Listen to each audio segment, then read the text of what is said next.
할렐루야. 하나님께서 오늘 우리 예배 가운데 함께 하실 것을 믿습니다. 우리 다 함께 사도신경으로 우리 신앙을 고백하도록 하겠습니다. 나는 전능하신 아버지 하나님 천지의 창조주를 믿습니다. 나는 그의 유일하신 아들 우리 주 예수 그리스도를 믿습니다. 그는 성령으로 잉태되어 동정녀 마리아에게서 나시고 본디오 빌라도에게 고난을 받아 십자가에 못 박혀 죽으시고 장사된 지 사흘 만에 죽은 자 가운데서 다시 살아나셨으며 하늘에 오르시어 전능하신 아버지 하나님 우편에 앉아 계시다가 거기로부터 살아있는 자와 죽은 자를 심판하러 오십니다. 나는 성령을 믿으며 거룩한 공교회와 성도의 교제와 죄를 용서받는 것과 몸의 부활과 영생을 믿습니다. 아멘. 하나님은 영이시니 예배하는 자가 영과 진리로 예배할지니라. 아멘. 다 같이 찬양하시며 하나님께 예배의 자리로 나아가길 원합니다.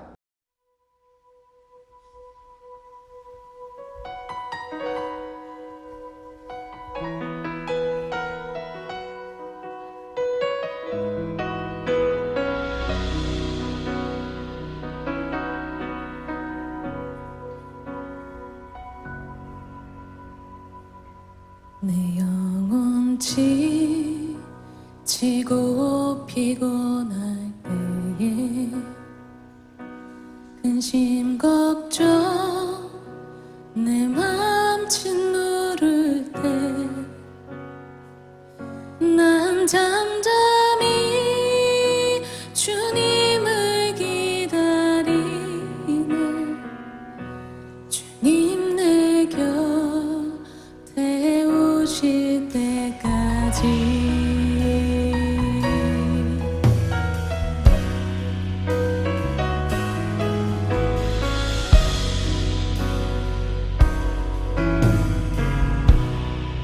내 영혼 지치고 피곤할 때에 근심 걱정 내 맘 짓누를 때 난 잠잠히 주님을 기다리네. 주님 내 곁에 오실 때까지 내 영혼 지치고 피곤할 때에 근심 걱정 내 맘 짓누를 때 난 잠잠히 주님을 기다리네. 주님 내 곁에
내 영혼 지치고 내 영혼 지치고 피곤할 때에 근심 걱정 내 맘 짓누를 때 난 잠잠히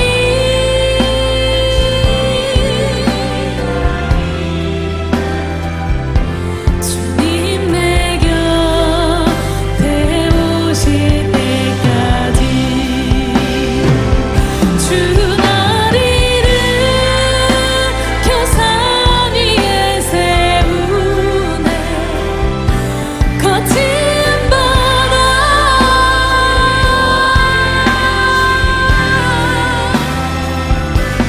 주만을 지할 때 강함 주네 그 신능력 내게 부어주시네 주 나를 일으켜 산 위에 세우네 거친 바다 위 걷게 하시네 주만을 지할 때 강함 주네 그 신능력 내게 부어주 거친 파도 날 향해 와도 주와 함께 날아오르네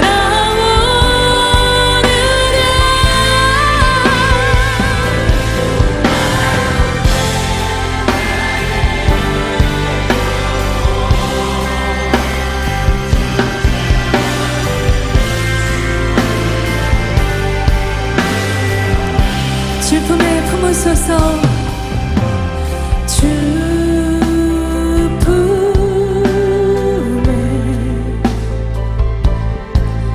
품으소서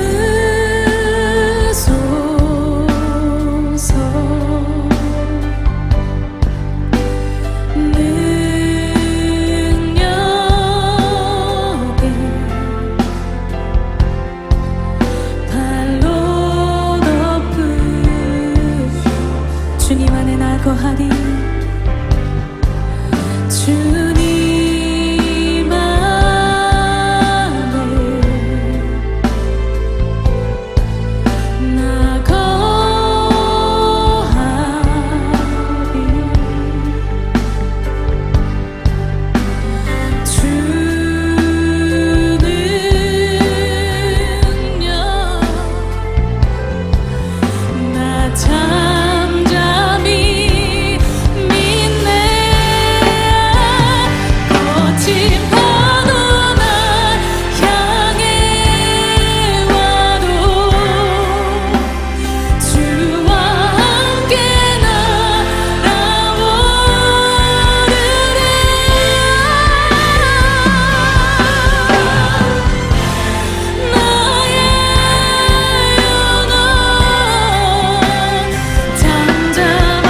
거친 파도나 아멘.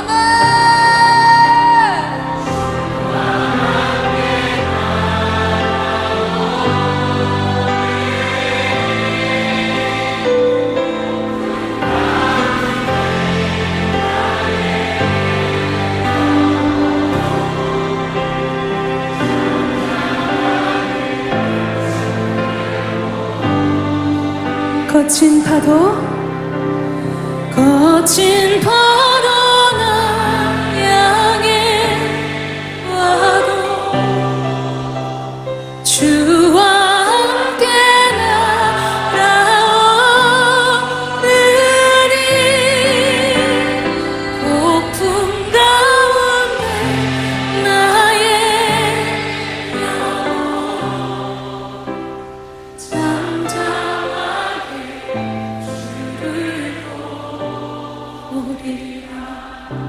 이 시간 우리 다 함께 예배를 위해서 기도하길 원합니다.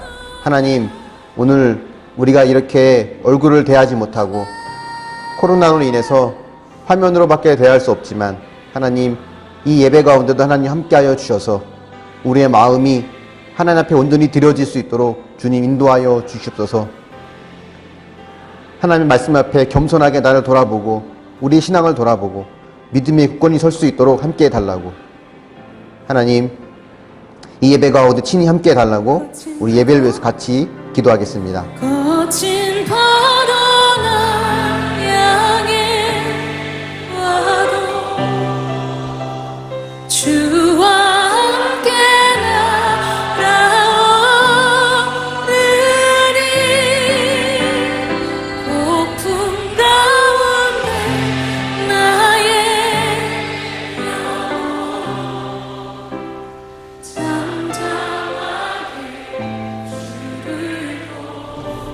거친 파도나 아멘.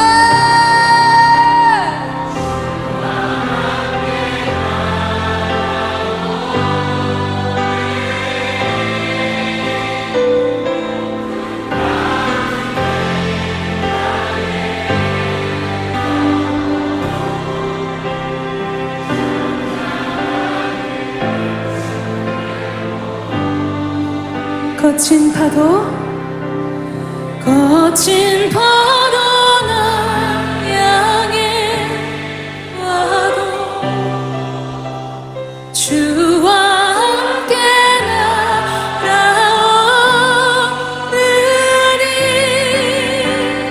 폭풍 가운데 나의 영혼 잠잠하게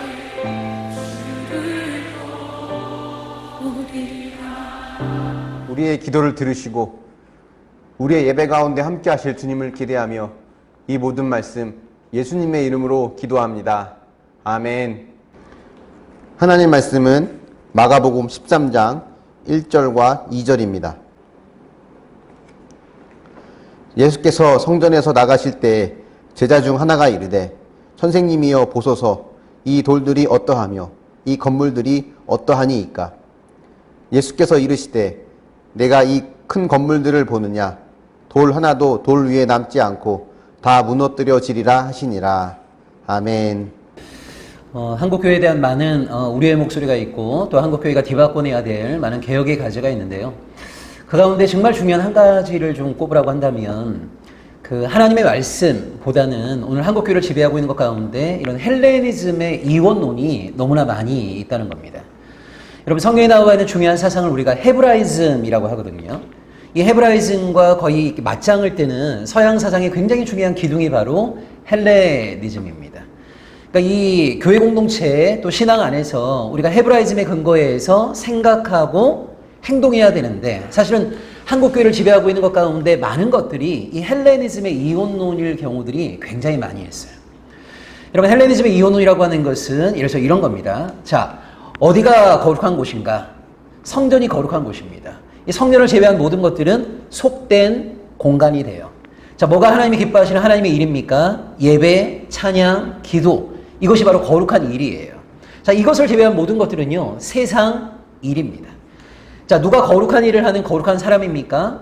교회 목회자, 하나님의 일을 하는 선교사, 이런 사람들은 거룩한 하나님의 사람이고, 세상에 나가서 열심히 생활하는 사람들은요, 세상 일을 하는 세상 사람.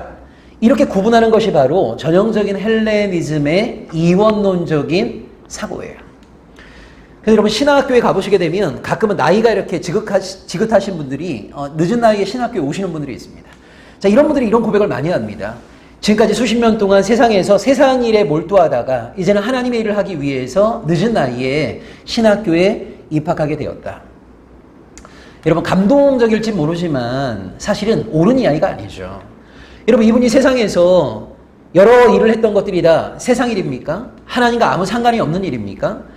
신학교에 들어온 다음에 나중에 안수받아 목사가 돼서 교회를 하게 되면 그 모든 것들이 다 자연스럽게 하나님의 일이 되는 건가요? 그렇지 않습니다. 여러분, 세상에서 우리가 어떤 마음과 어떤 자세와 태도로 하느냐에 따라서 여러분, 설거지도 요리도 직장생활도 공부도 하나님의 일이 될 수 있는 것이고요. 어떤 마음과 어떤 자세와 태도로 하느냐에 따라서 교회 목회라고 하는 것도 세상 일이 될 수 있는 거예요. 근데 이 헬레니즘의 이원론이라고 하는 것은 거룩의 영역과 속된 영역을 구분해요.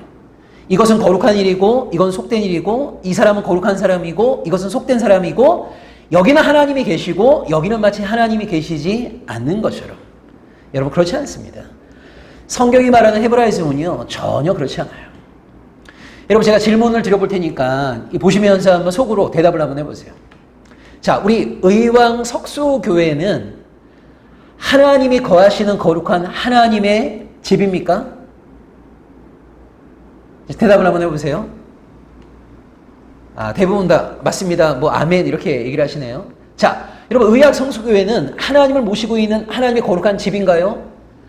그렇다라고 말하는 게 바로 전형적인 헬레니즘적 사고인 거예요. 자, 성경은 뭐라고 얘기하냐면 이 땅에 십자가를 걸고 있는 교회는 거룩한 하나님의 집으로 부름받은 겁니다. 여러분, 이것이 이 땅에 있는 모든 교회의 사명인 거예요. 이 땅에 있는 모든 교회는 다 하나님의 거룩하심을 드러내야 될 하나님의 집으로서의 부름을 받은 거예요. 자, 근데 안타깝게도요, 이런 부름을 받았지만, 이런 사명을 떠안았지만, 부름과 사명에 걸맞게 거룩한 하나님의 집으로서의 교회로 존재하는 것도 있지만, 안타깝게도 강도의 소굴로 추락한 곳도 있어요. 여러분, 이 땅에 안수받은 모든 목사님들은 거룩한 하나님의 사람인가요? 그렇다고 생각하는 것이 바로 전형적인 헬레니즘적인 사고인 겁니다. 여러분, 성경은 뭐라고 얘기하냐면 안수받은 목회자들은요, 거룩한 하나님의 사람으로 부름받은 겁니다. 이것이 이 땅에 있는 모든 목사들의 사명인 거죠. 목사는 평생의 삶을 통해서 하나님의 거룩하심을 드러내야 돼요. 하나님의 어떤 분이신가를 온전히 설교할 뿐만 아니라 하나님의 백성다운 삶을 살아내도록 부름받은 자가 바로 목회자들입니다. 그들이 바로 성도들입니다. 근데 안타깝게도 이 땅에 있는 많은 목사들이요, 부름받은 그대로 거룩한 하나님의 사람으로 살아가지 못하고 때로는 하나님을 이용하여서 자신의 사리사욕을 챙기는 사꾼으로 추락하는 경우들이 너무나 많이 있단 말이에요. 여러분, 우리가 드리는 모든 예배는 하나님께 기쁨이 될까요? 우리가 드리는 모든 예배는 하나님이 연락하실까요? 그렇다고 얘기하는 게 바로 전형적인 헬레니즘적인 사고인 거예요. 여러분, 성경이 이렇게 얘기합니다. 우리의 모든 예배는요, 하나님께 영광이 되어야 되는 거예요. 그것이 바로 예배의 목적인 거예요. 근데 안타깝게도 우리가 드리는 예배 가운데 하나님께 영광이 되지 못하고 단순히 우리의 종교적인 감정을 발산하는 종교적인 유흥거리로 추락하는 것들도 너무나 많이 있습니다. 여러분, 헬레니즘이요, 기본적으로 여기는 거룩한 것이고 여기는 속된 것이야, 여기는 거룩한 사람이고 여기는 속된 사람이야, 이건 하나님의 일이고 이건 세상 일이야 라고 철저하게 영역적으로 구분하고 있다면, 성경이 말하는 헤브라이즘이라고 하는 것은 모든 것은 경계 가운데 있음을 우리에게 말하고 있습니다. 이 땅의 모든 교회는요, 거룩한 하나님의 집과 강도의 소굴이라고 하는 경계 가운데 있는 거예요. 이 땅의 모든 목사와 성도들은요, 거룩한 하나님의 사람과 사꾼이라고 하는 경계 가운데 있는 겁니다. 우리의 예배와 찬양과 기도는 거룩한 하나님의 일이라고 하는 것과 종교적인 유흥거리로 추락한다는 경계 가운데 존재하고 있는 거예요. 이 경계 가운데서 우리는 어떤 삶을 살아야 되는 겁니까? 이 땅의 모든 교회는 부름받은 그대로 하나님이 원래 기대하셨던 그대로 거룩한 하나님의 집이 되기 위해서 깨어 있어야 되겠죠. 이 땅의 모든 목사와 이 땅의 모든 성도님들은요, 부름받은 그대로 거룩한 하나님의 사람으로 살기 위해서 분투해야 되겠죠. 우리의 모든 예배와 우리의 모든 찬양과 기도가 진정 하나님을 기쁘시게 하는, 하나님께 영광을 돌리는 그러한 예배와 찬양과 기도가 될 수 있도록 깨어 행하는 것이 너무너무 중요한 겁니다. 여러분, 구약성경에 보면 에스겔이라고 하는 본문이 있어요. 거기에 에스겔 8장부터 11장에 어떤 이야기가 나오냐면 타락하고 부패한 예루살렘 성전을 하나님의 영광이 점점 떠나는 이야기가 나옵니다. 여러분 보세요. 성전이 하나님을 항상 모시고 있는 공간이 아닙니다. 여러분, 어떤 경우에 하나님은요 그 성전에 머무르십니까? 그 성전이 하나님의 거룩하심을 드러낼 때. 근데 여러분, 성전이 하나님의 거룩하심을 드러내지 못하고 타락하고 부패한 집단이 되어버릴 때 거룩하신 하나님은요 그 타락하고 부패한 성전을 점점 떠나신단 말이에요. 그래서 에스겔 8장부터 11장은요 타락하고 부패한 성전을 떠나시는 하나님의 이야기예요. 여러분, 하나님의 영광이 떠나게 되면 성전은 거대한 건물 덩어리 뿐이에요. 그 성전 자체가 항상 거룩함을 담보할 수 있는 곳이 아닌 거죠. 여러분, 그런 의미에서 이 땅의 모든 교회, 이 땅의 모든 목사와 이 땅의 모든 신앙인들, 우리가 항상 하나님께 드리는 예배와 찬양과 기도, 늘 경계 가운데 있다라고 하는 것을 기억하면서 원래 우리가 부름받은 그대로의 거룩함을 지켜내는 것, 거룩함을 지켜내기 위해서 깨어있는 것, 거룩함을 지켜내기 위해서 분투하는 것, 우리의 예배와 찬양과 기도가 정말 하나님께 기쁨이 될 수 있도록 하나님의 백성다운 삶을 신실하게 살아내는 것, 이것이 정말 우리에게 요청되는 가장 중요한, 저는 개혁의 과제, 오늘 21세기 한국교회 신앙인들이 정말 목숨을 걸고 기억하고 지켜내야 될 중요한 신앙의 모습이 아닐까라는 생각을 합니다. 여러분, 한번 생각해 보세요. 어떤 예배가 하나님께 연락이 될까요? 어떤 찬양이 하나님께 연락이 될까요? 여러분, 예를 들자면 수백 명의 사람들이요 정말 멋진 악기를 동원해서 멋진 화음을 가지고 정말 화려하게 우렁차게 하나님께 불러드리는 찬양이 하나님께 연락이 되겠습니까? 여러분, 어떤 찬양이 연락된다고 생각하세요? 여러분, 빌리 그레함이라고 하는 목사님 아시죠? 그 빌리 그레함의 자서전에 보면 이런 이야기가 나옵니다. 여러분, 빌리 그레함이 얼마나 많은 곳을 다니면서 말씀을 전했던 사람입니까? 여러분, 20세기 최고의 부흥사 가운데 한 명, 그럼 빌리 그레함을 우리가 꼽지 않습니까? 그 빌리 그레함의 자서전에 이런 이야기가 나와요. 빌리 그레함이 다른 주의 말씀을 전하기 위해서 이제 비행기를 타고 이동하던 중에 앞자리에 어떤 사람이요 술에 취해갖고 기내 난동을 부리고 있었어요. 자, 이 난동을 부리던 사람의 친구가 있었습니다. 이 친구가 막 난동을 부리는 사람에게 막 뭐라고 책망을 한 거예요. 그만 좀 해! 라고 하면서 막 그 사람을 홍계했어요. 그래서 이 친구가 이 사람에게 뭐라고 얘기했냐면, 야! 저 뒤에 빌리 그레함 목사님 타고 계신데 너 지금 뭐 하는 거야? 좀 조용히 좀 해! 라고 하면서 친구를 책망을 했어요. 자, 빌리 그레함 목사님이 저 뒤에 타고 있다는 이야기를 딱 듣고요. 그 술에 취했던 사람이요. 빌리 그레함 앞으로 막 휘청휘청거리면서 다가갔어요. 그러면서 빌리 그레함 목사님에게 뭐라고 말했냐면 이렇게 얘기했습니다. 목사님, 내가 목사님을 얼마나 존경하는 줄 알아요? 내가 목사님의 설교를 듣고 인생이 바뀌었어요. 이렇게 얘기했어요. 여러분, 이 사람의 그 이야기를 듣고 빌리 그레함 목사님이 어떤 마음이었겠어요? 원래 여러분, 술 취한 사람이 했던 이 말은요 빌리 그레함에 대한 칭송인 거죠. 말 자체로 보게 되면 정말 좋은 말인 거잖아요. 근데 여러분 보세요. 빌리 그레함 목사님의 설교를 듣고 인생이 바뀌었어요. 그 바뀐 인생의 모습이 뭡니까? 개차반 같은 모습인 거예요. 술에 취해갖고 길에 난동을 부리고 있는 거예요. 이 사람은 빌리 그레함을 칭송하려고 그런 얘기를 했겠지만 그 이야기를 들었던 빌리 그레함 목사님이 그 순간 어떤 마음이었겠어요? 아마 지구멍이라도 찾고 싶었겠죠. 얼마나 부끄럽고 창피합니까? 여러분, 옛날에 투캅스라고 하는 유명한 영화 있었죠. 거기 안성기 씨가 이 경찰 역할을 맡았어요. 근데 좋은 경찰이 아니에요. 노점상 같은 사람들 삥 뜯는 아주 나쁜 경찰이에요. 근데 여러분 이 나쁜 안성기 씨가 빠지지 않고 참석했던 곳이 있어요. 그게 뭐냐면 수요예배입니다. 수요예배는 꼭 가요.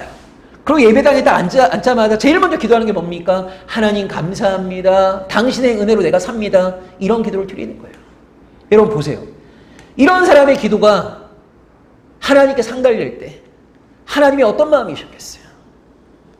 자기가 갖고 있는 힘으로, 권력으로 가난하고 힘없는 사람들을 억압하고 착취하고 그들의 것들을 삥땅하고 빼앗고, 여러분 이런 사람들이 하나님 앞에 나와서 하나님 사랑해요, 당신의 은혜로 내가 살아요, 이렇게 고백하게 되면 하나님은 한순간에 조폭 두목이 되어버리는 거예요. 얼마나 우리 하나님이 부끄러우시겠어요. 여러분 우리의 모든 예배가 하나님께 기쁨이 되는 게 아닙니다. 우리의 모든 찬양이 하나님께 기쁨이 되는 게 아니에요. 어떤 예배가 연락되는 겁니까? 어떤 찬양이 연락되는 겁니까? 하나님의 백성들이 드리는 예배가 하나님께 연락이 되는 거예요. 하나님의 백성들이 부르는 그 진실한 찬양이 하나님께 영광이 되는 거예요. 누구의 예배이냐, 누구의 찬양이냐, 누구의 기도이냐가 너무너무 중요합니다. 그래서 여러분 예수님도 마태복음 5장 23절 24절에서 이런 말씀하셨어요. 너희가 하나님께 예물을 드리다가도 누구에게 원망 들을 만한 일이 있는 것이 생각이 나거든 예배를 중단하고서라도 그 사람에게 가서 먼저 용서를 구하고 그리고 나서 하나님께 와서 예배를 드리라고 그래요. 여러분 창세기 4장 4절과 5절에 보게 되면 이 카인과 아벨의 제사 이야기가 나옵니다.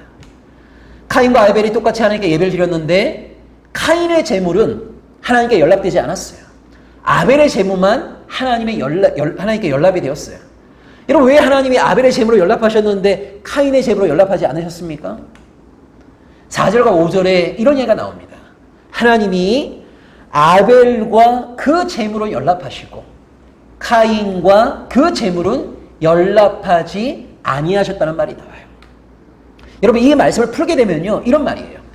하나님이 아벨은 연락하시고 그리고 그가 바친 제물도 연락하시고 하나님이 카인을 연락하지 아니하시고 그리고 그가 바친 제물도 연락하지 아니하시고. 여러분 보세요. 우리 하나님은요 사람들이 들고 오는 제물을 먼저 바라보시는 분이 아니십니다. 하나님은 뭐를 더 주목하십니까? 그 제물을 가지고 온 사람의 삶을 더 주목하신단 말이에요. 여러분 아벨의 제물이 어떻게 연락될 수 있었던 거죠? 그 제물을 바쳤던 아벨의 삶이 하나님께 연락되었기 때문에 그가 바쳤던 제물도 하나님께 연락될 수 있었던 거예요. 왜 카인의 제물로 연락되지 않았습니까? 그 제물을 들고 온 카인의 삶이 하나님께 연락되지 않았기 때문에 그가 바친 제물도 연락되지 않았던 거예요. 여러분 절대 이런 오해하시면 안 됩니다. 우리가 어떤 형편에서건 간에 예배드리면, 우리가 어떤 형편에서건 간에 찬양하면, 우리가 어떤 형편에서건 간에 기도를 드리게 되면 하나님은 우리의 예배와 찬양과 기도를 기뻐하시겠지? 아니에요. 누구의 기도이냐, 누구의 찬양이냐, 누구의 예배이냐가 너무너무 중요합니다. 여러분 이사야 1장에 어떤 말씀이 있습니까? 너희가 아무리 많이 기도할지라도 내가 너희의 기도를 듣지 않겠다. 이유가 뭐죠? 너희의 손에 피가 묻어있다는 거예요.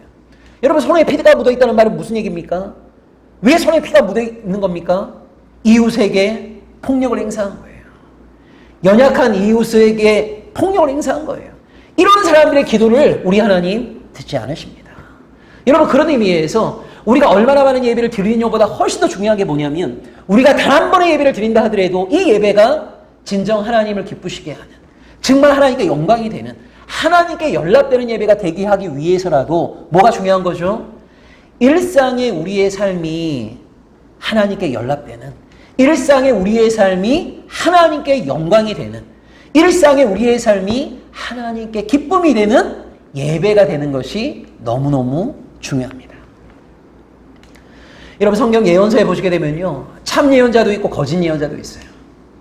재미있는 것이요 이스라엘 백성들이 처해 있던 현실에 대한 진단은 참 예언자나 거짓 예언자가 똑같았어요.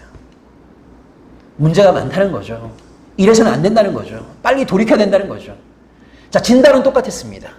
그런데요 이 문제를 해결하는 해결책이 참 예언자와 거짓 예언자가 완전히 다릅니다. 여러분 거짓 예언자들 대부분 다 이 문제를 해결하기 위해서 또 기도해야 된다는 거예요.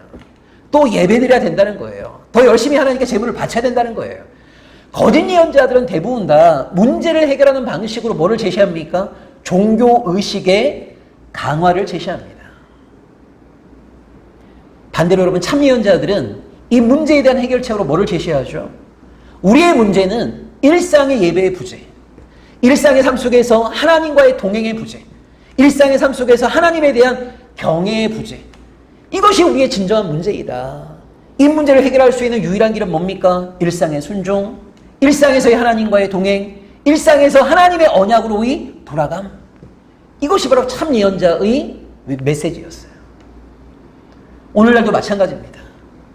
여러분, 한국교회가 얼마나 많은 상식을 가진 사람들에게 지금 비난을 받고 있습니까? 공격을 받고 있잖아요. 교회가 이런 비난과 공격을 받을 수밖에 없는 무수하게 많은 원인을 제공한 것이 사실입니다. 정말 한국교회는 새로워져야 돼요. 자, 이 잘못된 한국교회, 문제가 많은 한국교회 어떻게 고칠 수 있을까요?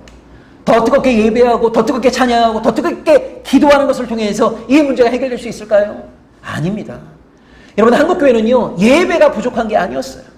찬양이 뜨겁지 않았던 게 아니에요. 기도가 뜨겁지 않았던 게 아니에요. 이것은 사실은 과요불급이라 할 정도로 너무 많았어요. 우리는 뭐가 부족했던 겁니까? 예배는 이렇게 뜨거웠는데 일상의 순종이 부재했고, 찬양은 너무나 뜨거웠는데 일상에서 하나님과의 동행이 부재했고, 기도는 너무나 뜨거웠는데 일상의 삶 속에서 하나님의 백성다운 삶이 부재했어요. 이것이 우리의 문제인 거예요. 여러분, 정말 우리가 승부를 걸어야 될 신앙의 현장은 어디인 겁니까? 일상의 삶인 겁니다. 근데 여러분, 세상에서 하나님의 백성답게 살아간다는 게 정말 쉽지가 않아요. 그래서 정말 우리가 세상에서 하나님의 백성답게 힘있게 살아가기 위해서는요, 말씀으로 충만해져야 돼요. 성령의 기운으로 충만해져야 돼요. 하나님으로부터 은혜를 받아야 되는 거예요. 그래서 우리는 신앙의 공동체 안에서 함께 모여 예배드리는 거예요. 신앙의 지체들과 깊은 교제를 나누는 거예요. 이걸 통해서 신앙을 충전하는 거죠. 성령의 기운으로 충만해지는 거죠. 그리고 충만해진 우리는 세상에 나가서 하나님의 백성다운 신실한 삶을 힘있게 살아내야 되는 겁니다. 여러분, 헬레니즘이 말하는 것처럼 교회당은 항상 거룩하고 세상은 속된 곳이 아니에요. 예배는 거룩하고 세상에서 하는 우리의 일은 속된 일이 아닙니다. 우리가 어떤 자세와 어떤 태도를 가지고 행하느냐에 따라서 세상에서 행하는 일도 하나님께 영광이 되는 하나님의 일이 될 수도 있고, 심지어 교회당 안에서 행하는 일도 하나님을 마음 아파하시게 하는 세상 일이 될 수 있다라고 하는 것을 여러분이 꼭 기억하셔야 됩니다. 오늘 우리가 읽었던 마가복음 13장 1절과 2절에 보면요, 제자들과 예수님이 성전에서 나오실 때 제자 중에 한 사람이 이런 감탄사를 쏟아냅니다. 주님, 이 성전의 이 벽돌 좀 보세요. 와, 이 성전의 스케일 좀 보세요. 너무 화려하고 거대하고 멋지지 않습니까? 라고 감탄사를 쏟아내고 있는 거예요. 여러분, 여기 제자가 쏟아내고 있는 이 성전은 헤롯 성전이라고 합니다. 여러분, 이스라엘 역사를 보시게 되면 제1성전, 제2성전, 제3성전이 있어요. 제1성전이 솔로몬이 지었던 솔로몬 성전이죠. 자, 이 솔로몬 성전이 주전 586년에 바벨론에 의해서 무너집니다. 자, 이 무너진 성전이 주전 515년에 학개와 스가리아에 의해서 다시 세워집니다. 이걸 주도했던 정치 지도자가 누구냐면 수룹바벨이에요. 그래서 여러분, 이 성전을 우리가 뭐라 부르냐면 수룹바벨 성전이라고 부릅니다. 근데 이 수룹바벨 성전은요, 솔로몬이 지었던 성전에 비해서 너무나 초라했어요. 화려하지 않았습니다.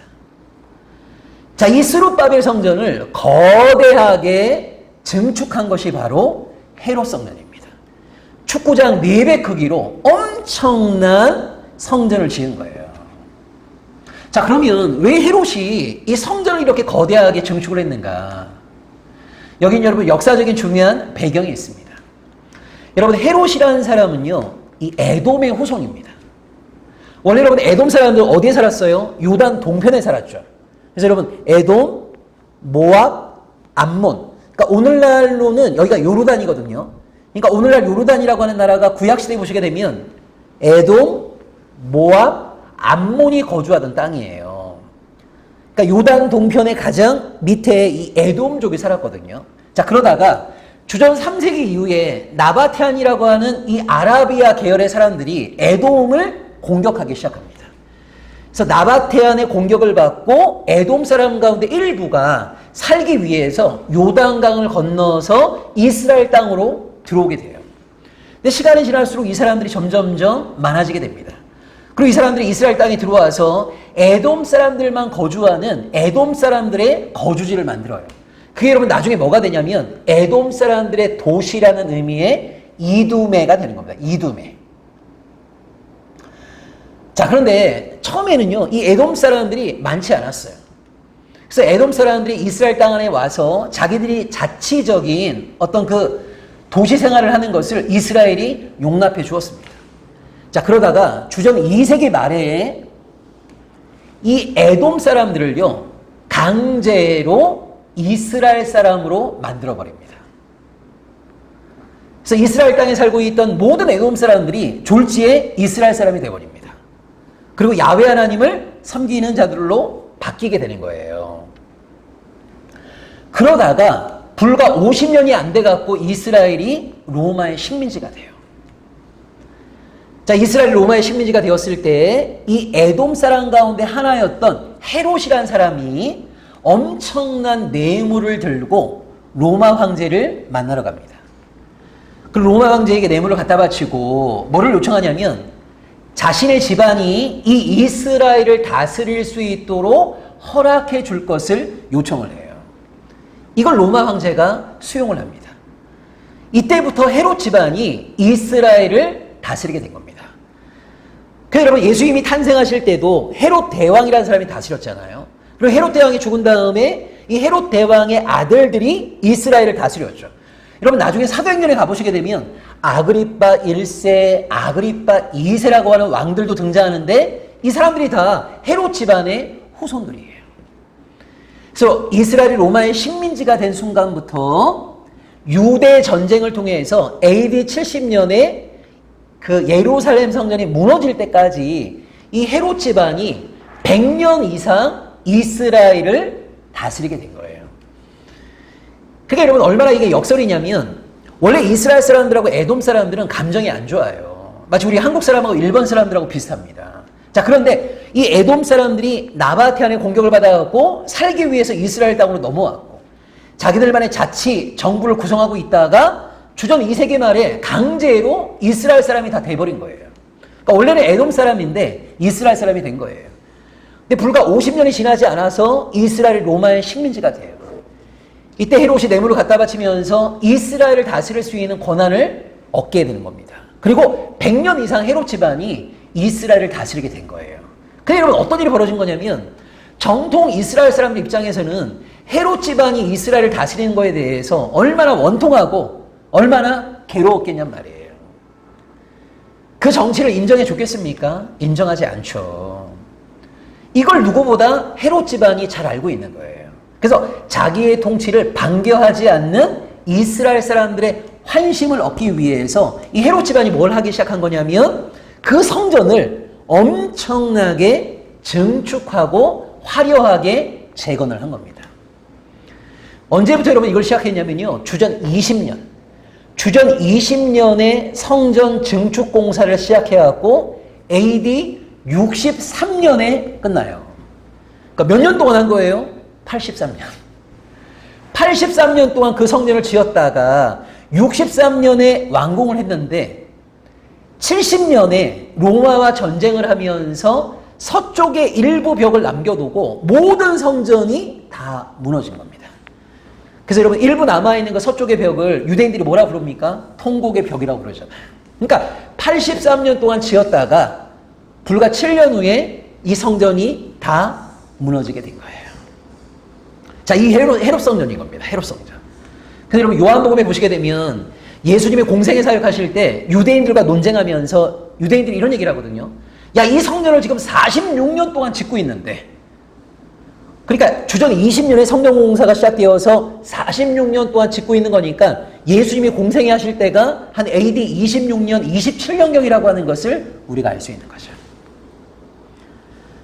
자, 이 거대한 성전, 이 화려한 성전을 보면서 제자들이요, 감탄을 쏟아내고 있는 거예요. 자, 근데 우리가 여기서 기억해야 될 것이 뭐냐면 13장 1절과 2절의 제자들의 감탄 이전에 그럼 마가복음 11장에 어떤 사건이 있냐면 타락하고 부패한 성전을 바라보시면서 예수님이 성전을 뒤집어 엎는 사건이 나옵니다. 그렇게 오랜 세월 동안 예수를 따라다녔던 제자들이 예수님은 성전의 타락과 부패를 바라보시면서 너무너무 마음 아파하시는데 그 타락하고 부패한 성전을 보시면서 뒤집어 엎으셨는데 그렇게 오랜 세월 예수를 따라다녔던 제자들은요 예수님의 마음에 공감이 안 되는 거예요. 제자들은 뭐를 주목하고 있습니까? 성전의 크기, 성전의 화려함. 그래서 예수님은 타락한 성전을 바라보시면서 탄식을 질러대고 있는데 제자들은 그 성전의 외형적인 크기를 바라보면서 탄성을 질러대고 있었단 말이에요. 얼마나 안타까워요. 여러분, 성전을 성전되게 만드는 것은 크기가 아니죠. 성전을 성전되게 만드는 것은 무엇입니까? 얼마나 거기에 모여있는 사람들이 하나님을 경외하고 있는가? 말씀에 대한 사모함이 있는가? 존재를 다해 말씀에 순종하고자 하는가? 이것이 성전을 성전되게 만드는 거 아니에요. 근데 예수님이 바라보실 때 헤롯이 지었던 이 거대한 성전은요, 하나님에 대한 경외가 없어요. 말씀에 대한 사모함이 없어요. 존재를 다해 하나님께 순종하고자 하는 것이 전혀 없어요. 여러분, 예수님이 그 성전을 뭐라고 책망했습니까? 강도의 소굴이라고 책망하셨잖아요. 여러분, 예수님이 이 말을 그냥 하신 게 아닙니다. 여러분, 그 당시에 헤롯 성전이 여러분 뭘 했냐면요, 헤롯이란 집안이 이스라엘을 다스렸던 100년의 기간 동안 대제사장에 대한 임명권을 헤롯 집안이 갖고 있었어요. 원래 여러분 구약에 보시게 되면 어떤 사람들이 대제사장이 돼야죠? 아론의 후손. 그리고 한번 대제사장이 되면 종신직입니다. 죽을 때까지 원래 대제사장이 되는 겁니다. 근데 여러분 놀라운 게요, 헤롯 집안이 이스라엘을 다스렸던 100년의 기간 동안 대제사장의 평균 임기가 5년 정도밖에 안 됩니다. 그러니까 대제사장의 평균 임기가 5년밖에 안 된다는 말은 뭐냐면 끊임없이 헤롯 집안이요 대제사장을 갈아치운 거예요. 물갈이한 겁니다. 그리고요 아론의 후손이 아닌 자들도요 대제사장으로 임명을 했어요. 자, 그러면 어떤 사람들을 대제사장으로 임명했느냐? 한마디로 얘기하자면 뇌물 많이 갖다 바친 사람들을 대제사장으로 임명했어요. 그럼 여러분 한번 생각해 보세요. 내가 한 10억을 갖다 바쳐갖고요 대제사장으로 임명을 받았습니다. 근데 어떤 사람이 20억을 갖다 바치게 되면요 내가 금방 잘려요. 금방 물갈이가 돼요. 그러니까 한번 대제사장이 됐다고 해서 안심할 수 있는 게 아니에요. 계속 이 자리를 지켜내기 위해서는요 끊임없이 헤롯 집안의 뇌물을 갖다 바쳐야 돼요. 그럼 여러분 생각해 보세요. 내가 10억, 20억을 갖다 바쳐갖고 대제사장이 됐으면 나의 온통 생각과 관심이 어디에 집중되겠어요? 성전을 얼마나 거룩하게 만들 것인가? 정말 하나님의 거룩함이 드러나는 곳으로 만들 것인가? 여기에 여러분 관심이 있겠습니까? 아니요. 내가 뇌물로 갖다 바친 것 이상을 어떻게 회수할 수 있을까? 어떻게 얻어낼 수 있을까? 여기에 온통 관심이 빠질 수밖에 없는 거죠. 여러분, 이때부터 성전이 뭘 했냐? 성전에 쌓여있는 사람들이 갖다 바친 11조, 헌금 이런 돈을 가지고 고리 대금업을 했어요. 재물을 비싼 값에 팔았어요. 환전의 프리미엄을 챙겨왔고요 엄청난 이권에 개입을 했어요. 예수님이 그냥 강도의 소굴이라고 한 게 아닙니다. 정말 말 그대로요 하나님이라고 하는 이름은 종교 브랜드일 뿐이었어요. 그 하나님의 이름이라고 하는 걸 종교 브랜드로 이용해갖고 어떻게 하면 좀 더 많은 돈을 벌 것인가, 어떻게 하면 좀 더 많은 이권을 획득할 것인가, 여기에 온통 관심이 집중되었단 말이에요. 이런 상황에서 예수님이 만민의 기도하는 집이라고 일컬어져야 될 성전이 강도의 소굴이 된 것에 대해서 너무너무 탄식하시면서 타락하고 부패한 성전을 뒤집어 엎으셨던 거거든요. 자, 그런데 문제는요, 이런 예수님을 오랜 세월 동안 따라다녔던 제자들이 예수님의 그 마음을 공감하지 못하는 거예요. 성전을 바라보는 예수님의 시선, 예수님의 관점을 공유하지 못하는 거예요. 예수님은 성전이 하나님의 이름을 종교 브랜드로 이용해갖고 종교 사업을 하는 것을 바라보면서 너무너무 탄식하고 있는데, 너무너무 아파하고 계신데, 제자들은 예수의 마음을 공감하지 못하고 어디에 시선이 고정되어 있습니까? 성전의 크기, 성전의 화려함, 거기에 시선을 다 빼앗기고 있는 거예요. 여러분, 이런 사람들을 우리가 제자라고 말할 수 있습니까? 여러분, 어떤 사람이 하나님의 백성인 거죠? 하나님의 마음을 공감하는, 하나님의 시선을 공유하는, 하나님이 바라보시는 것을 함께 바라보고, 하나님이 마음 아파하시는 것에 함께 마음 아파하고, 하나님이 기뻐하시는 것에 함께 기뻐하는, 여러분, 이런 사람들이 하나님의 백성 아닙니까? 여러분, 신앙이 성장한다는 건 뭐죠? 신앙이 성장한다, 신앙이 진보한다는 것은요, 하나님의 마음을 닮아가는 거예요. 하나님의 마음을 내 마음속에 이식하는 거죠. 하나님의 시선을 이식하는 거죠. 이것이 여러분 신앙이 성장하는 거죠. 교회를 10년, 20년, 30년 다녔다고 하는 것이 우리에게 훈장이 될 수 없어요. 교회를 아무리 오래 다녔다 하더라도 하나님의 마음을 공감하지 못한다면, 하나님이 바라보시는 시선에 공유하지 못한다면 얼마나 안타까운 일입니까? 그대로 안타깝게도 우리 한국교회를 바라보게 되면 교회를 수십 년을 다녀도요, 그 인식과 가치관이 바뀌지 않는 사람들이 너무나 많이 있어요. 어떤 분이 있습니다. 우리나라 최고의 대학을 나왔어요. 외국의 유명한 대학에 가서 박사학위를 받아왔어요. 이분은요, 이 청년들을 바라볼 때마다 주된 관심이 어디에 있냐면 그 청년이 어디 대학을 다니는지, 어디 대학을 나왔는지에 관심이 많아요. 여러분, 그게 뭐가 중요합니까?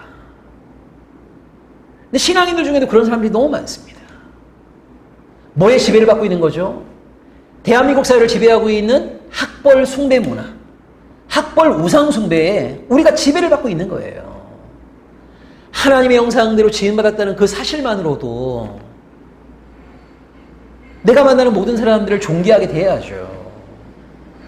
여러분, 심지어 그 사람이요, 정말 배우고 싶은 그런 간절한 애원이 있었지만 이런저런 환경 가운데 공부를 못했을 수도 있잖아요.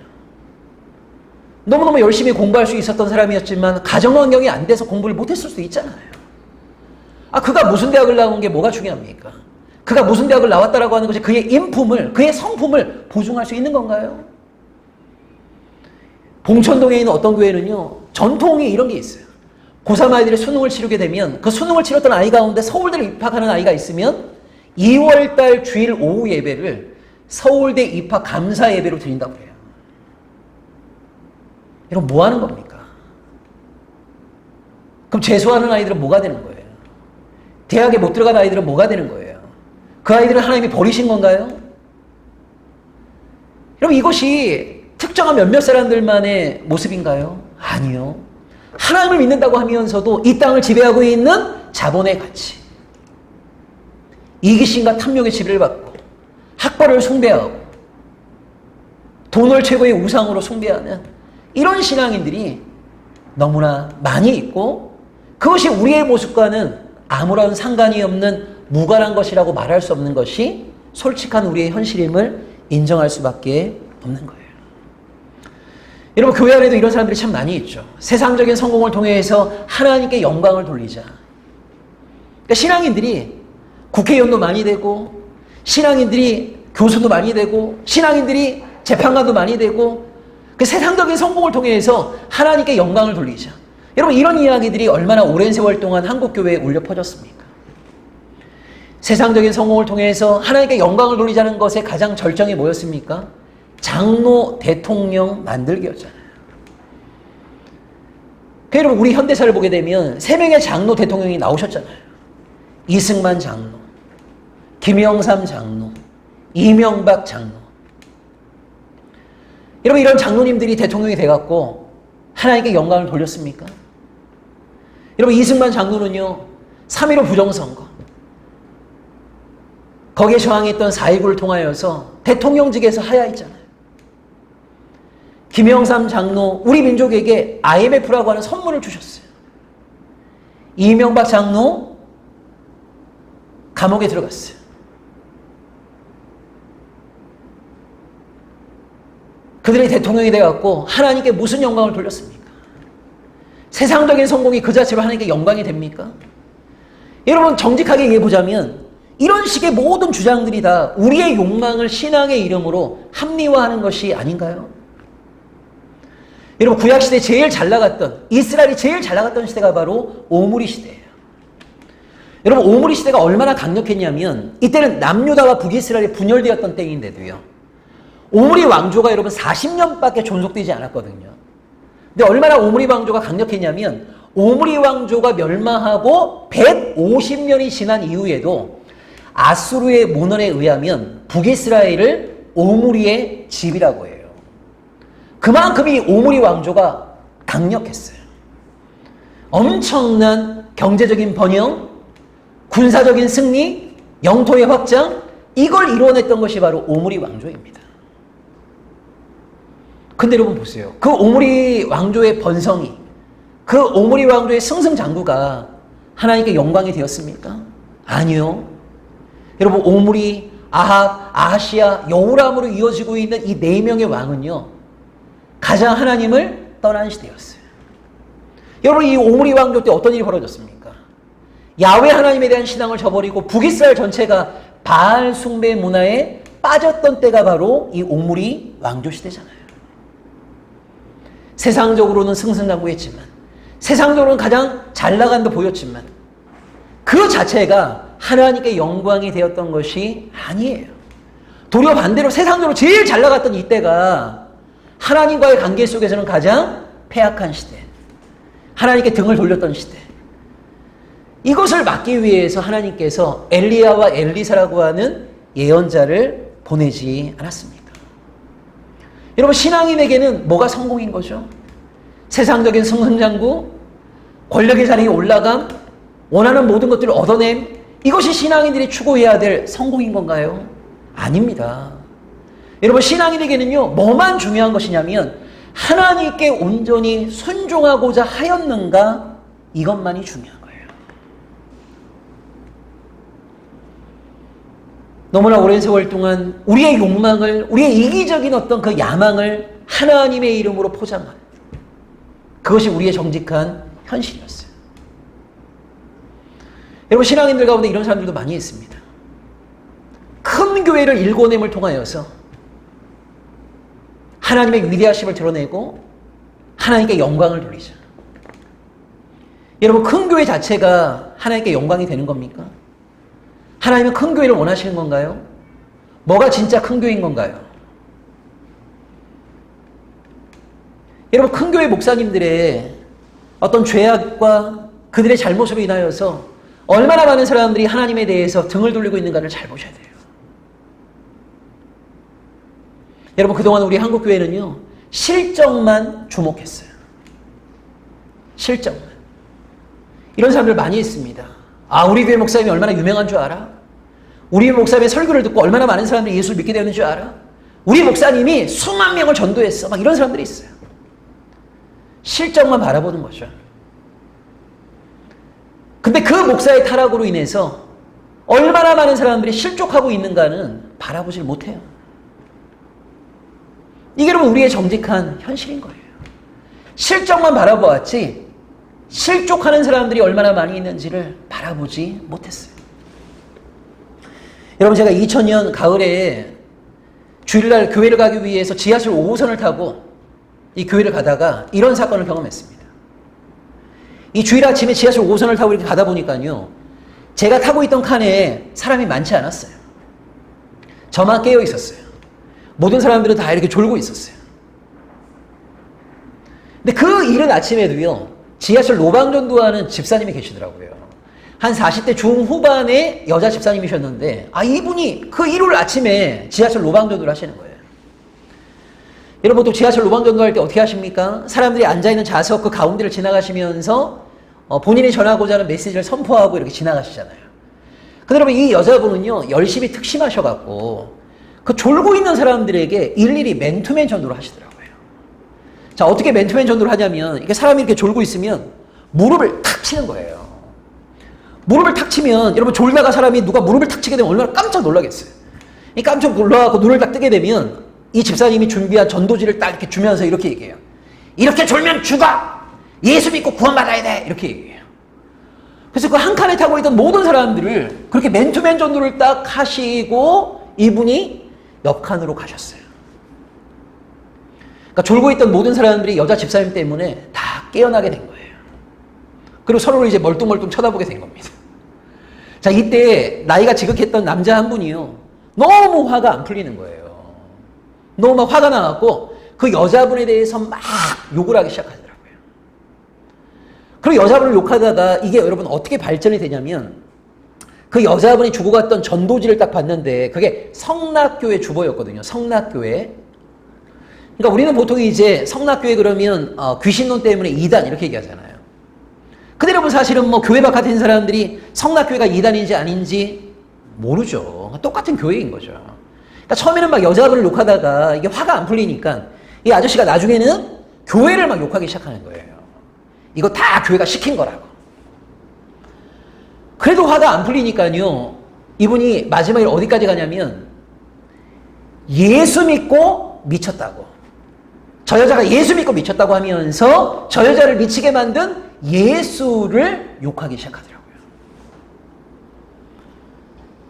그러니까 그 아저씨가 처음에는 여자분을 욕하다가 나중에는 교회를 비판했다가 나중에는 그 여자를 이렇게 만든 예수를 비난하는 것을 제가 들었어요.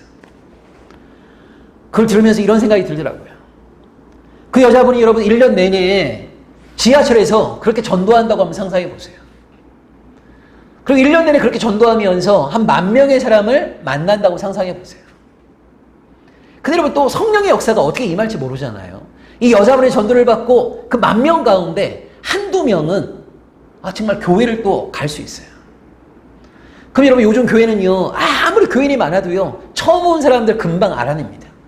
그래서 여자분의 전도를 받고 나서 그 교회에 딱 가게 되면요, 그 교회 전도사님이나 목사님들에 의해서 어떻게 오시게 되었는가, 지하철에서 뭐 이렇게 쭉 얘기하다 보면 이 이야기가 이제 담임 목사님께까지 올라가게 돼요.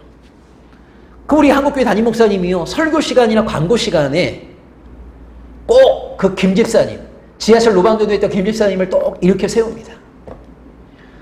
그러면서 담임 목사님들이 이런 멘트를 하는 거죠. 우리 김 집사님 몸도 안 좋으신데, 꼭 몸이 안 좋아요. 몸도 안 좋으신데 눈이 오나 비가 오나 사람들의 손가락질과 조롱과 모멸을 이겨내시고 주의 복음을 증거하시다가 천하보다 귀한 한 영혼을 오늘 주님 앞으로 인도하셨습니다 라고 하면서 박수. 여러분 보통 목사님들이 왜 이렇게 하십니까? 교인들에게도요, 이런 김 집사님의 열심을 좀 본받으라고, 좀 전도 좀 해오라고, 이런 식으로 여태까지 우리 목사님들이 이런 모습을 많이 보였어요. 여러분 제가 지하철에서 그날 그 사건을 경험하면서 이런 생각이 들더라고요. 그 여자 집사님이 1년 내내 열심히 전도한 결과 10,000명을 만났다. 그 10,000명 가운데 한두 명이 집사님의 전도를 받고 교회에 갔다. 그동안 우리 한국교회는요, 이 전도의 실정만 주목을 한 거예요. 뭘 보지 못한 겁니까? 그 여자 집사님의 무례한 전도. 여러분 이것은 전도가 잘못되었다는 게 아니라 무례함이 잘못된 거죠. 폭력적인 방식이 잘못된 거죠. 여러분 전도라고 하는 건 상대방을 감동시켜야 되는 거 아닙니까?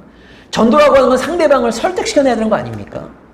근데 그 무례하고 폭력적인 방식의 전도 때문에 1년에 9,998명이 우리가 믿는 하나님이 얼마나 좋은 분이신가라고 하는 것을 알기도 전에 그 여자분의 무례함 때문에 하나님으로부터 등을 돌리게 되는 거잖아요.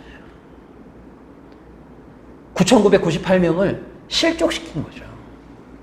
그럼 여러분 보세요. 매년마다 이 여자 집사님은요, 1년에 2명씩 실적을 내고 1년에 9,998명을 실족시키는 거예요.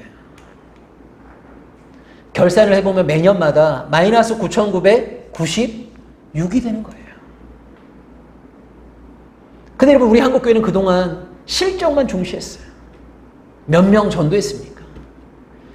여러분 앞으로 신앙인들끼리 만났을 때 그동안 몇 명이나 전도하셨어요? 이것만 좀 질문하지 마시고 그동안 몇 명을 실족시키셨는가도 꼭 물어보셔야 돼요. 내가 평생 10명을 전도하면 뭐합니까? 나의 삶 때문에 50명의 사람들이 실족했다면, 하나님께 등을 돌리게 되었다면 내 인생은요, 마이너스 40의 인생이 되는 거예요. 여러분, 이런 삶을 살아서는 안 되는 거죠. 우리의 삶이 하나님의 살아계심을 증거해야 되는 거 아닙니까? 하나님의 백성다운 삶이 어떤 것인가를 세상 사람들에게 증거해야 되는 거 아닙니까? 근데 그동안 우리 한국교회는요, 성공 지향적이었어요.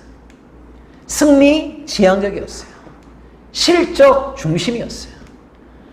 우리 교회의 모습이 혹시 지역사회에 있는 사람들을 실족시키고 있는 것은 아닌지, 무례한 것은 아닌지, 우리의 모습 때문에 하나님을 알기도 전에 사람들이 상처 입고 있는 것은 아닌지, 이것을 그동안 교회는 너무 주목하지 못했습니다. 여러분, 하나님의 마음을 제대로 이식하는 것이 너무너무 중요합니다. 여러분, 때로는 하나님의 마음은요, 사람들의 생각과 다를 때가 많이 있어요. 여러분, 복음서를 보시게 되면 이 땅의 정치 권력과 종교 권력이 예수에 대해서 내렸던 마지막 판단은 십자가의 죽음입니다.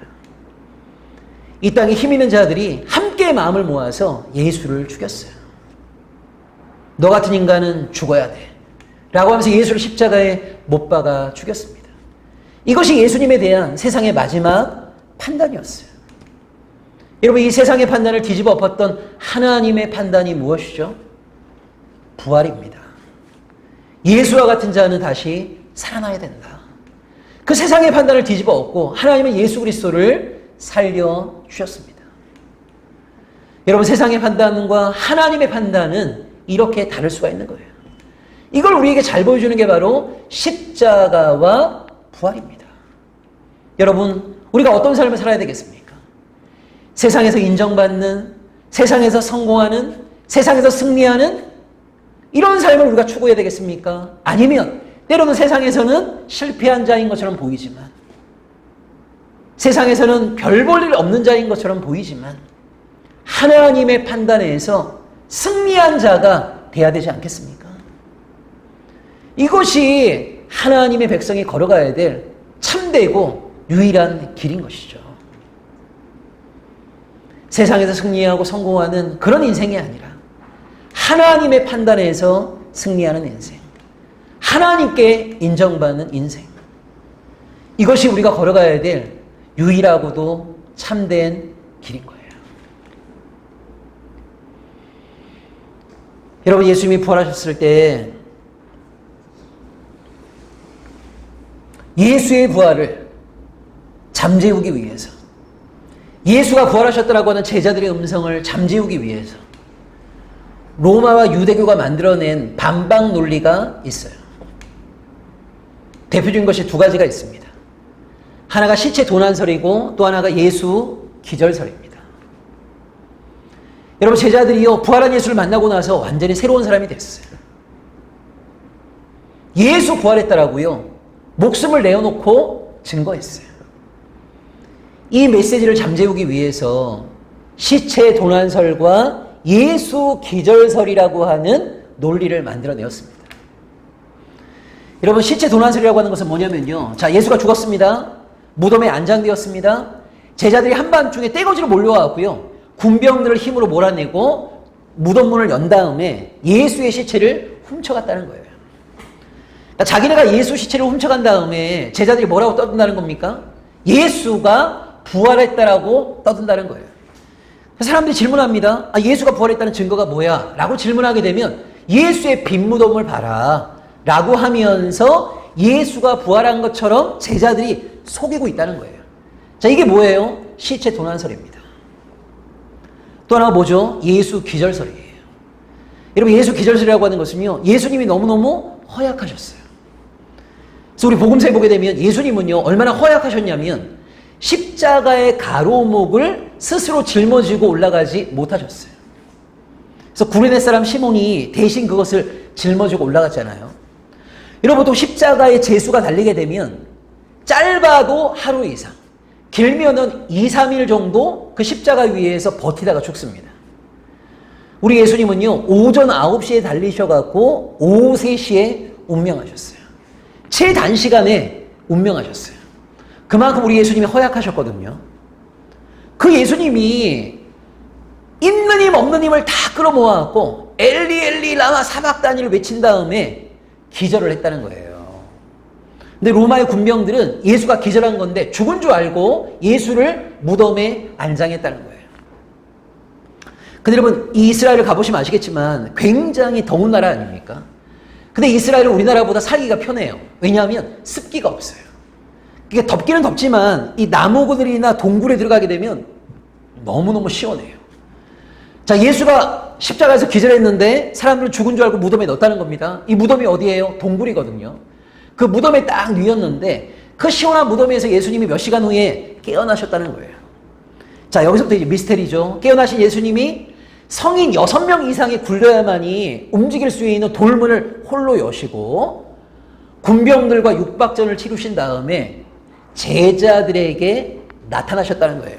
그러니까 사실은 기절했다가 다시 깨어난 건데 제자들은 뭐라고 생각했다는 겁니까? 죽었다가 부활했다고 생각했다는 거예요. 이게 뭐예요? 예수 기절설. 이걸 로마와 유대교가 만들어낸 거예요. 예수가 부활했다라고 하는 제자들의 음성을 잠재우기 위해서 반박 논리로 만들어낸 거죠. 그럼 여러분 한번 생각해 보세요. 사람이 죽었다가 살아났다는 이 부활의 메시지가 믿음직스럽습니까? 아니면 제자들이 한밤중에 예수의 시체를 훔쳐갔다? 예수가 죽은 게 아니라 사실은 기절했다 다시 깨어난 거다? 이런 식의 주장이 훨씬 더 이성적으로 믿음직스럽습니까? 이 주장이요 훨씬 더 믿음직스럽죠.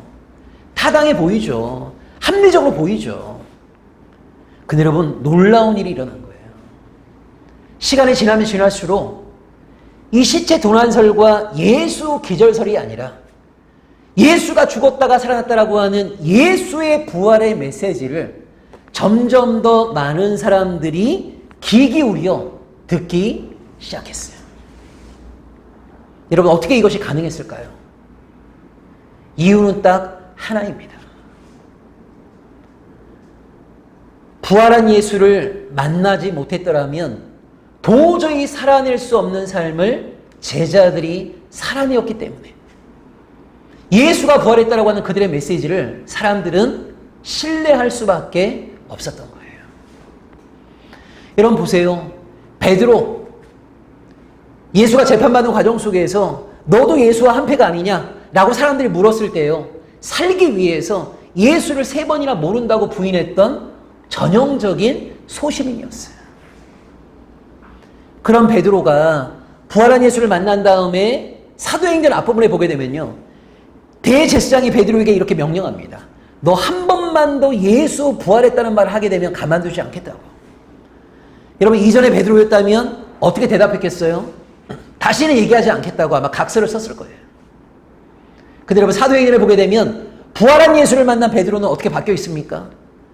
그 대제사장을 향해서 내가 하나님의 음성을 듣는 것과 당신의 말을 듣는 것 가운데 뭐가 옳은지를 말해보라고 하면서 도리어 대제사장을 훈계하는 자로 변화되어 있습니다.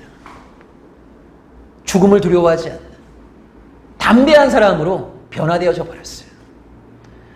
여러분, 사람들이 보통 어떻게 살죠? 내 것 철저하게 지켜내려고 그래요. 누구도 내 것을 침노하지 못하도록 철저하게 내 것을 지켜내려고 합니다. 그리고 남의 것조차도 빼앗으려고 안달을 부리는 게 보통 사람들의 모습이에요. 그대로 사도행전에 가보시게 되면 부활한 예수를 만난 신앙인들은요, 내 것을 기꺼이 우리의 것으로 내어놓았어요. 사도행전 2장과 4장에 보게 되면 초대교회가 물질을 유무상통하는 아름다운 공동체를 일궈내었어요. 보통의 사람들이 도저히 만들어낼 수 없는 너무나 멋지고 아름다운 공동체를 일궈내었습니다.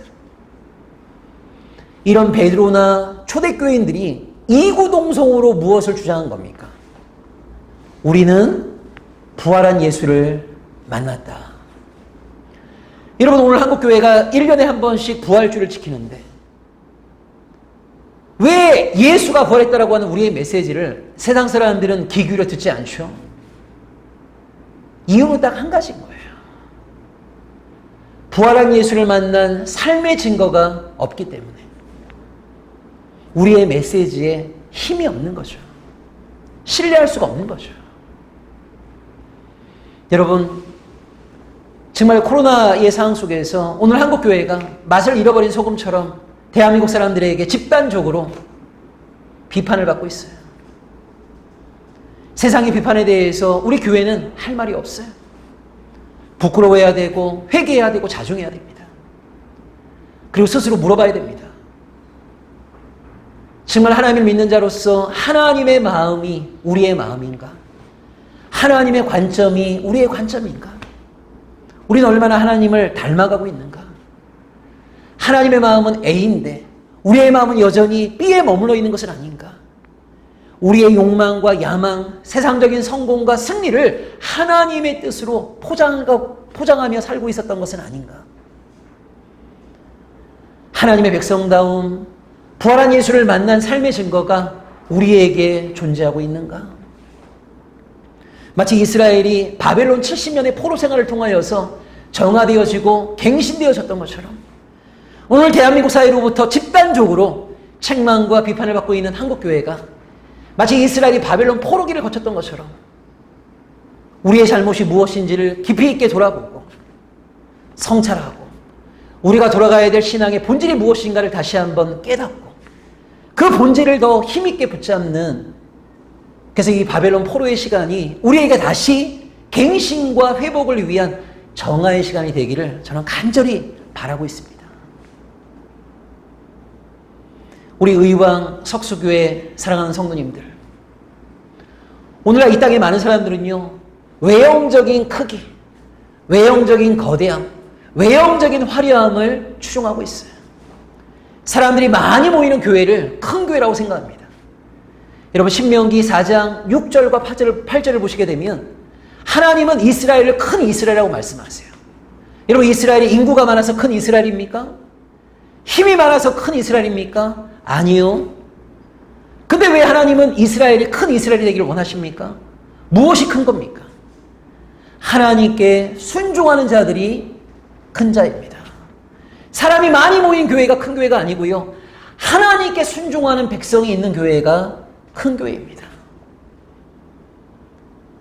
여러분 우리 하나님은요, 외형적인 크고 화려하고 거대한 교회를 일구어내라고 우리에게 명령하신 적이 한 번도 없어요.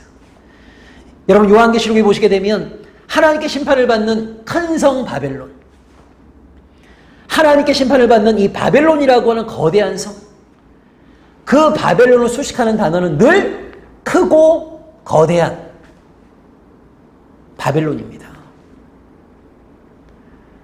하늘로부터 이 땅 가운데 내려오는 하나님의 도성 예루살렘을 수식하는 단어는 거룩한 성 예루살렘입니다. 비록 우리 의왕 석수교회가 사람들이 막 추앙하는 크고 거대하고 화려한 교회는 되지 못한다 하더라도 하나님이 기대하시는 거룩한 교회가 되기를 간절히 바랍니다. 크고 거대하고 화려한 교회가 아니라 하나님에 대한 경외가 살아있고 말씀에 대한 사모함이 살아있고 성도의 교제가 차고 넘치고 일상의 삶 속에서 하나님과의 신실한 동행이 살아 숨쉬는 정말 하나님이 기뻐하시는 거룩한 교회, 정말 하나님이 기뻐하시는 거룩한 목사와 거룩한 성도, 그래야 우리가 살아가는 일상의 삶 속에서 하나님과의 신실한 동행이 하나님을 믿지 않는 사람들에게 아름답게 증거되어지는 그런 교회로 신실한 걸음을 뚜벅뚜벅 내딛는 의왕 석수교회가 되기를 주의 이름으로 축원합니다. 기도하겠습니다. 하나님, 우리 사랑하는 의왕 석수교회 성도님들과 귀한 만남의 시간을 허락해 주셔서 감사를 드립니다. 코로나 전국 가운데 한국교회의 민낯이 드러나고 신앙인들이 얼마나 이웃에 대한 배려가 없는지, 얼마나 아나무인적이고 자기밖에 모르는지 우리 한국교회의 실상이 적나라하게 드러나고 있습니다. 정광훈 목사나 사랑제일교회나 그런 사람들이 우리와 무관하다고 선을 그을 수 없을 만큼 그들과 우리가 한국교회 안에 한 지체이고 우리가 한국교회 안에 속해 있는 하나님의 백성이기에 그들의 부끄러운 모습이 우리의 모습임을 하나님 앞에 인정할 수밖에 없습니다. 하나님, 대한민국 사회로부터 한국교회가 책망과 비판을 받고 있는 이때 한국교회가 진지하게 우리의 잘못에 대해서 변명하거나 항변하는 것에 힘을 쏟기보다는 우리가 무엇을 반성해야 되는지, 우리가 무엇을 회개해야 되는지, 우리가 무엇을 돌이켜야 되는지, 우리가 다시 붙잡아야 될 신앙의 본질이 무엇인지를 다시 한번 깨닫게 하시고, 무엇보다 하나님이 바라보시는 하나님의 인식과 관점이 우리의 인식과 관점이 되었는지, 하나님의 마음이 우리의 마음이 되었는지를 돌아보면서 하나님의 마음을 이식하고 하나님의 뜻을 깨달아 알고 하나님의 백성답게 존재가 변하고 회복되는 일에 열과 성을 다하는 한국교회 되게 하여 주옵소서. 무엇보다 그리스도의 몸된 교회인 이 의왕 석수교회가 세상에 많은 사람들이 추구하는 크고 거대하고 화려한 교회는 되지 못한다 하더라도 진정 하나님을 기쁘시게 하고 하나님이 기대하시는 거룩한 교회로서 신실하게 성장하고 신실하게 진일보하는 아름다운 교회로 신실한 걸음을 한 걸음 한 걸음 내딛기를 소망하오니, 성령님께서 우리 삼위일체 하나님께서 이 교회의 한 걸음 한 걸음을 친히 주관하여 주시고 이 교회를 선하고 아름다운 길로 인도하여 주옵소서. 귀한 날 허락하신 하나님께 감사를 드리오며 예수 그리스도의 이름으로 기도합니다. 아멘.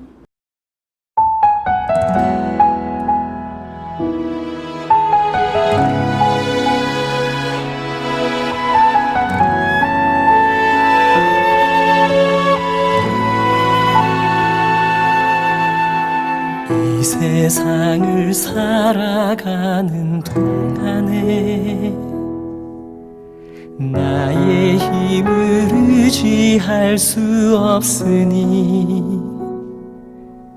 기도하고 낙심하지 말 것은 주께서 참 소망이 되심이라. 하나님의 꿈이 나의 비전이 되고 예수님의 성품이 나의 인격이 되고 성령님의 권능이 나의 능력이 되길 원하고 바라고 기도합니다.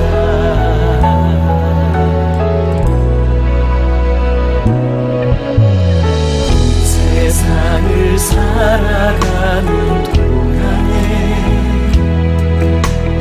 나의 힘을 의지할 수 없으니 기도하고 낙심하지 말 것을 주께서 참 소망이 되시리라.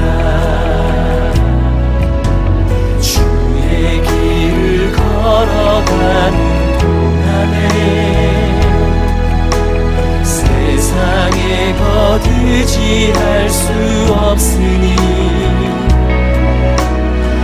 감사하고 낙심하지 말 것을 주께서 참 기쁨이 되시니라. 하나님의 꿈이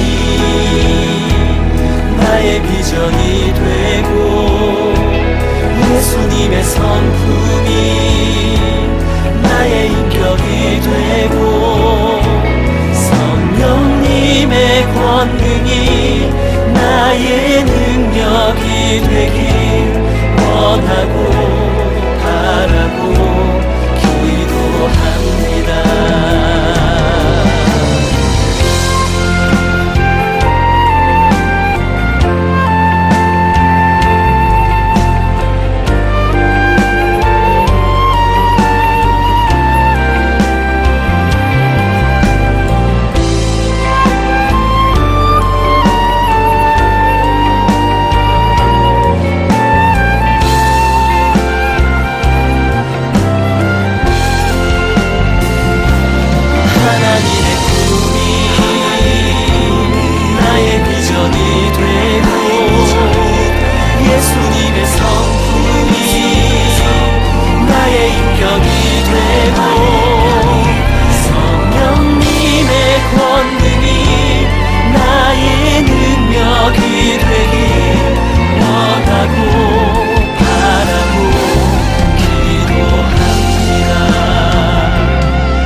나의 비전이 되고 예수님의 성품이 나의 인격이 되고 성령님의 권능이 나의 능력이 되길 원하고 바라고 기도합니다. 하나님의 꿈이 나의 비전이 되고 예수님의 성품이 나의 인격이 되고 성령님의 권능이 나의 능력이 되길 원하고 바라고 기도합니다. 원하고 바라고 기도합니다. 원하고 바라고 기도합니다.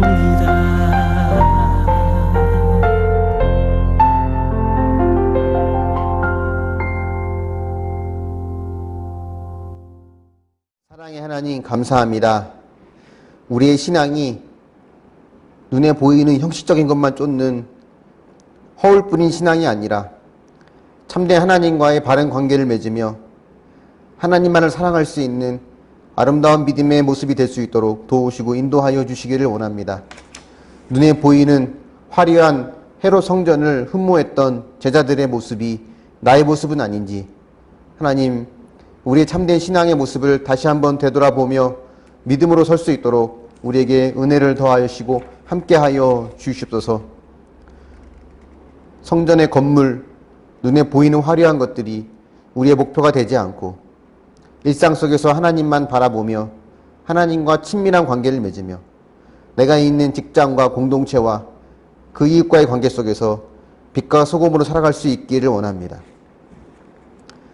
양진일 목사님을 통해 듣고 배웠던 이 말씀들이 우리의 마음 가운데 하나님 또 다른 신앙의 뿌리가 되게 하여 주시고 하나님 앞에 복된 열매로 하나님 앞에 드려질 수 있도록 도우시고 인도하여 주시옵소서.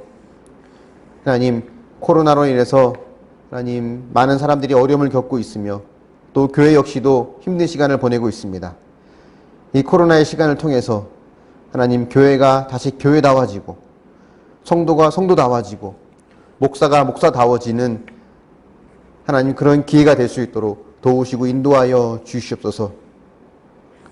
태풍을 통해서 하나님 또 지구를 깨끗하게 정화시킨다고 하시는데 하나님 이 코로나가 우리의 썩어진 마음과 육적인 욕망들을 다 제거하고 하나님만 바라볼 수 있는 참된 신앙의 본질을 되찾을 수 있는 그런 계기가 될 수 있도록 인도하시고 함께하여 주시옵소서. 지금은 나를 위해 십자가에서 죽어주신 우리 주 예수 그리스도의 크신 은혜와 영원 전부터 나를 하나님의 자녀 삼으시기를 기뻐하셨던 하나님 아버지의 무궁하신 사랑하심과 참된 신앙의 길로 걸어갈 수 있도록 나를 이끌어 가시는 성령님이 함께 하시는 역사가 오늘도 주의 말씀을 듣고 눈에 보이는 성공과 눈에 보이는 화려한 것이 아닌 참되고 진실된 하나님과의 바른 관계를 추구하며 살아가기를 소망하는 모든 주의 백성들 머리 위에 그들의 가정과 교회와 직장과 이 나라와 민족과 열방들 위해 이제로부터 영원까지 함께 있을지어다. 아멘.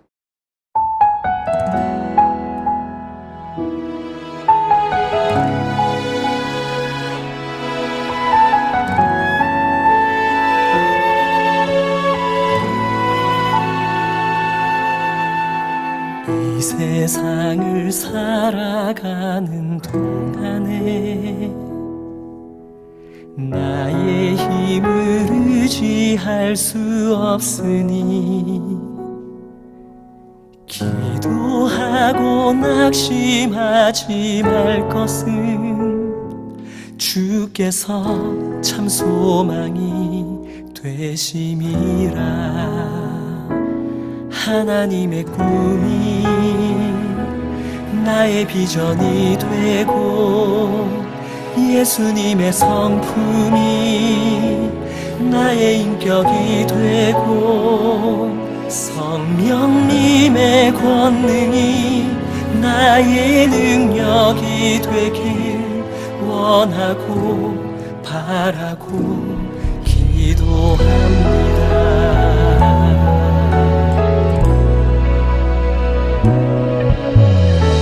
세상을 살아가는 동안에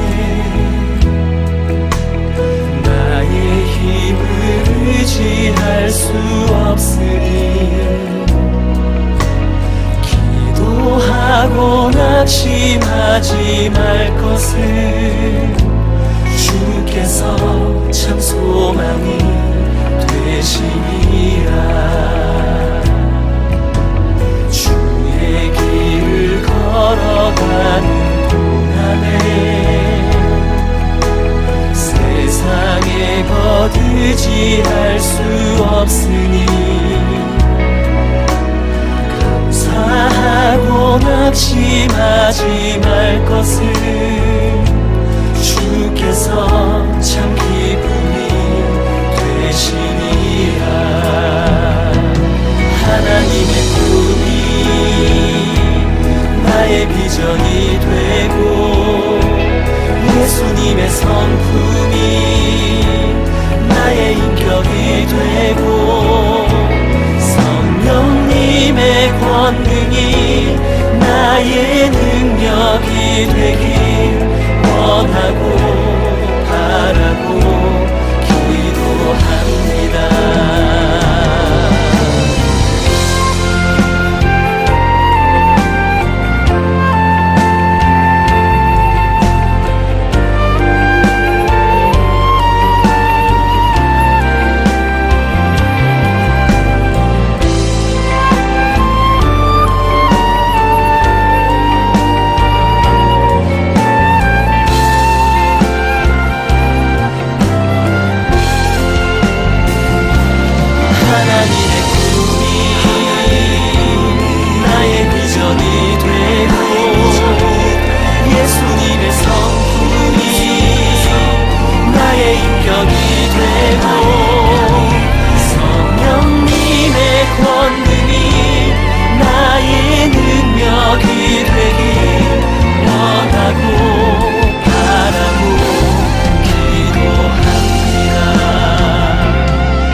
비전이 되고 예수님의 성품이 나의 인격이 되고 성령님의 권능이 나의 능력이 되길 원하고 바라고 기도합니다.